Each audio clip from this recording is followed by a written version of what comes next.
ఐబొమ్మ రవి కేసులో Hyderabad cyber crime పోలీసులు వేగం పెంచారు.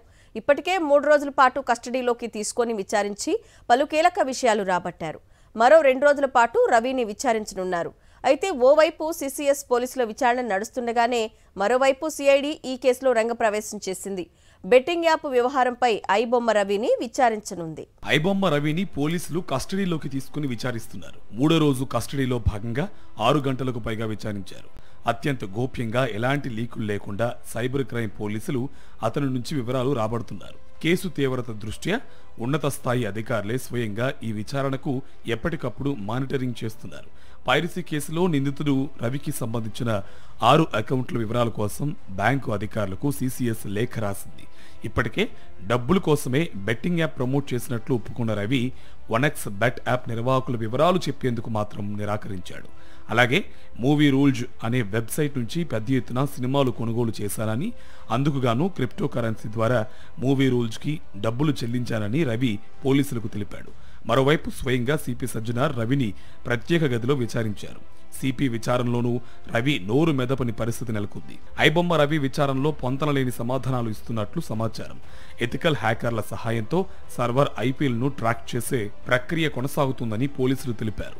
నెదర్లాండ్స్, ఫ్రాన్స్ దేశాల్లో ఉన్న సర్వర్ ఐపీఎల్ను గుర్తించి అక్కడి టీంతో కలిసి సాంకేతిక సమాచారాన్ని ఎక్స్ట్రాక్ట్ చేయనున్నట్టు చెప్పారు. రవి బ్యాంక్ అకౌంట్లను పరిశీలిస్తున్నట్టు క్రైమ్ పోలీసులు స్పష్టం చేస్తున్నారు. అంతేగాక రవి స్నేహితుడు నిఖిల్ పోస్టర్లు డిజైన్ చేసి ఇచ్చాడని, రవి నిఖిల్ మధ్య అలాగే రవి చెల్లికి పలుమార్లు ట్రాన్సాక్షన్లు జరిగినట్టు గుర్తించినట్టు పోలీసులు తెలిపారు. దర్యాప్తులో రవి తమిళ, హిందీ వెబ్సైట్ల ద్వారా సినిమాలను కొనుగోలు చేస్తున్నట్టు గుర్తించారు. ఐబొమ్మ వెబ్సైట్ను బెట్టింగ్ యాప్స్ కి గేట్వే చేసి ఆ యాప్స్ ద్వారా వచ్చిన డబ్బుతోనే రవి సినిమాలు కొనుగోలు చేసినట్లు తేలింది. వ్యూవర్స్ పెంచుకోవడానికి క్వాలిటీ కంటెంట్ ని పోస్ట్ చేసేవాడని కరేబియన్ దీవుల్లో ఆఫీస్ ఏర్పాటు చేసి ఏకంగా 20 మంది యువకుల్ని రవి నియమించినట్లు తెలుస్తోంది. అయితే 3 రోజుల పాటు జరిగిన విచారణలో రవి నుంచి కొద్దిపాటి సమాచారాన్ని మాత్రమే సేకరించినట్టు తెలుస్తోంది. దీంతో రవి నెట్వర్క్ పై లోతైన విచారణ జరుపుతున్నారు. రవికి సినిమాలు సప్లై చేస్తున్నా, సహకరిస్తున్న వారి వివరాలను సేకరిస్తున్నారు. మరోవైపు ఐబొమ్మ రవి కేసులో తెలంగాణ సిఐడి అధికారులు రంగప్రవేశం చేశారు. ఐబొమ్మ రవి వివరాలను సేకరించే పనిలో పడ్డారు. ఆన్లైన్ గేమింగ్, బెట్టింగ్ వెబ్సైట్లను ఐబొమ్మలో రవి ప్రమోట్ చేశాడు. అతనికి సంబంధించిన మరింత వివరాల కోసం సైబర్ క్రైమ్ పోలీసులను సిఐడి అధికారులు కోరారు.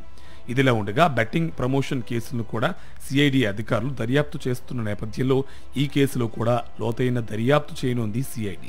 సాక్షి టీవీ ప్రసారాలను నిలిపివేయడం చట్టరీత్యా నేరం.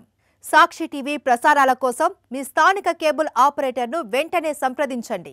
డిటిహెచ్లో, ఇంటర్నెట్లో కూడా సాక్షి టీవీ ప్రసారాలను వీక్షించవచ్చు.